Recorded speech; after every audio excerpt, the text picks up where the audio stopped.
Everyone's favorite Mac just got an upgrade. It's more powerful, faster in many ways. It's even better at AI. But should you rush out and buy one? Hi, I'm MICHAELJOSH, your gadget matchmaker, and over the last decade, I've made it my job to show people around the world that tech can be easy, fun, and exciting. On this channel, I give you special access to the products I review, the events I attend, and all the interesting people I get to meet along the way. So, if you're shopping for a new Mac, give this channel a like and subscribe, and I'll help you find the right gadget to match your needs. This is our M3 MacBook Air review.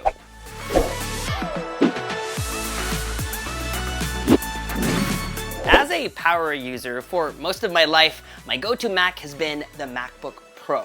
But over the last few years, that's changed completely. Fueled mainly by my desire to pack lighter bags, especially while traveling, and the advent of Apple Silicon, which has revolutionized computing, particularly in terms of performance and power efficiency. I switched from my 14-inch MacBook Pro to this 13-inch MacBook Air when it came out almost 2 years ago. It was thinner and lighter, yet still powerful enough to handle my everyday tasks. And then I switched to this 15-inch MacBook Air following its introduction in June of last year.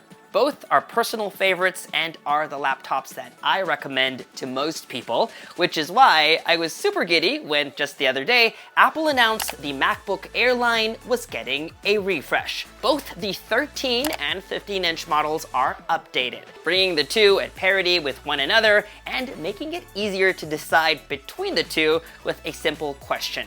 Do I want a bigger screen? And I'll help you answer that later, but first, let's dive in to what's new.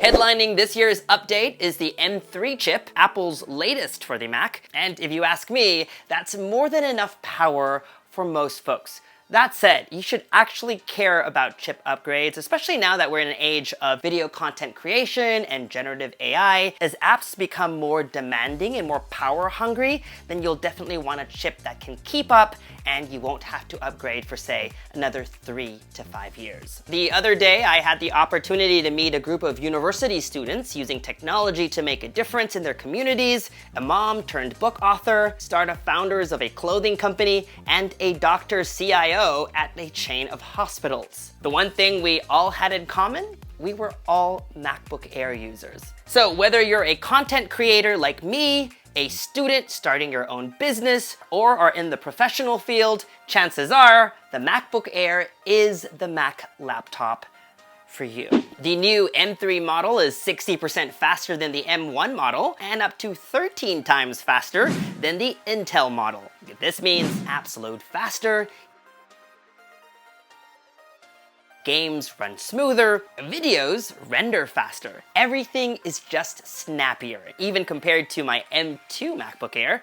It's a difference that I can feel. Recently, I've been playing the racing game Grid Legends from EA Games, which is native on Apple Silicon and plays so well on the M3 MacBook Air. Apart from all the new hardware, macOS Sonoma also has a feature called Game Mode, which prioritizes the performance of your game. These days, AI is all the buzz, especially generative AI. But did you know that the hardware that makes all of this possible has already been on Apple Silicon from Gen 1. Apart from hardware acceleration for machine learning tasks, the M3 chip also has a 16-core neural engine. And Apple is calling the M3 MacBook Air the best consumer laptop for AI, which could be a foretelling of things to come. After all, it is rumored that the next versions of macOS and iOS will be heavy on the AI features. In the meantime, I figured we'd give it a try and show you all the AI tasks that you can do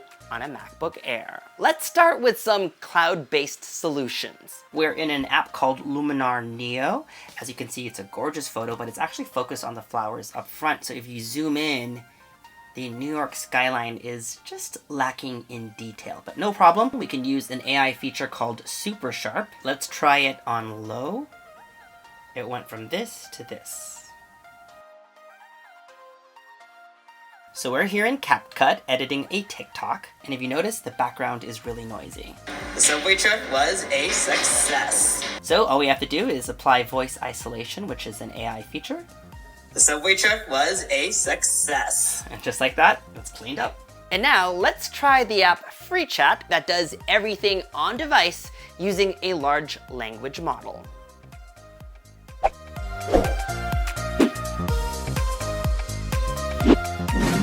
The term faster Wi-Fi, of course, assumes that you have a fast connection at home, and chances are you do. And now with Wi-Fi 6E on the new MacBook Airs, you get almost double the bandwidth, better range, and even that additional 6 gigahertz band on top of that usual 2.4 and 5 gigahertz channels, all of which I talked about in my Eero Wi-Fi router review, so you can click up here if you'd like a lengthier explanation. Since I'm almost always connected via Wi-Fi when I'm on a portable Mac, this upgrade is significant to me. It's about time.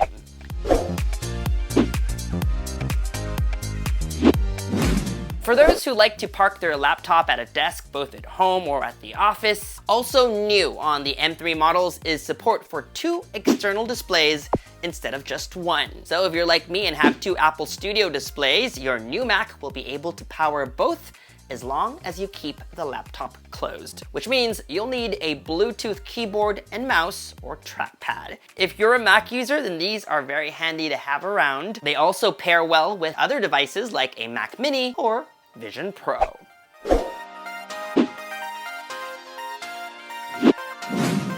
On the outside, the 13 and 15-inch MacBook Airs look exactly like their M2 counterparts. They're the same exact size, and I believe they pretty much weigh the same too. They also come in the same 4 colors: silver, space gray, starlight, which is like champagne gold, and midnight, which is black with hints of blue. For more than a year, I rocked the last gen MacBook Air in midnight, as it goes well with my design aesthetic. But as you can see, it picks up smudges very easily, and unless you can keep up with the cleaning, it usually doesn't look very good. Thankfully, that's addressed with this new model. While it's the same exact color, Apple is utilizing the new anodization seal, which it first introduced on the Space Black MacBook Pro late last year. And in the few days that I've used the new Midnight M3 MacBook Air, I can already tell the difference, and I am so happy with this change. So, is the new M3 MacBook Air your gadget match? There's a lot to love about the new M3 powered MacBook Air, and it remains my favorite computer. Nowhere else can you get a laptop computer this portable and powerful and long-lasting. They've got best-in-class liquid retina displays, 4 or 6 speaker sound systems with support for spatial audio, and last up to 18 hours on a single charge. I have no complaints. Well, maybe an extra USB-C port or 2 would be great. The new 13-inch MacBook Air starts at $1099, while the 15-inch model is $1299. And if you're looking to save some money, Apple is keeping around the M2 model at a reduced price of $999. Having used both sizes, I still prefer the 13-inch model because it is lighter, but that's not to say that the 15-inch isn't light. In fact, that 15-inch Air is lighter than you think. And a large screen while traveling is a luxury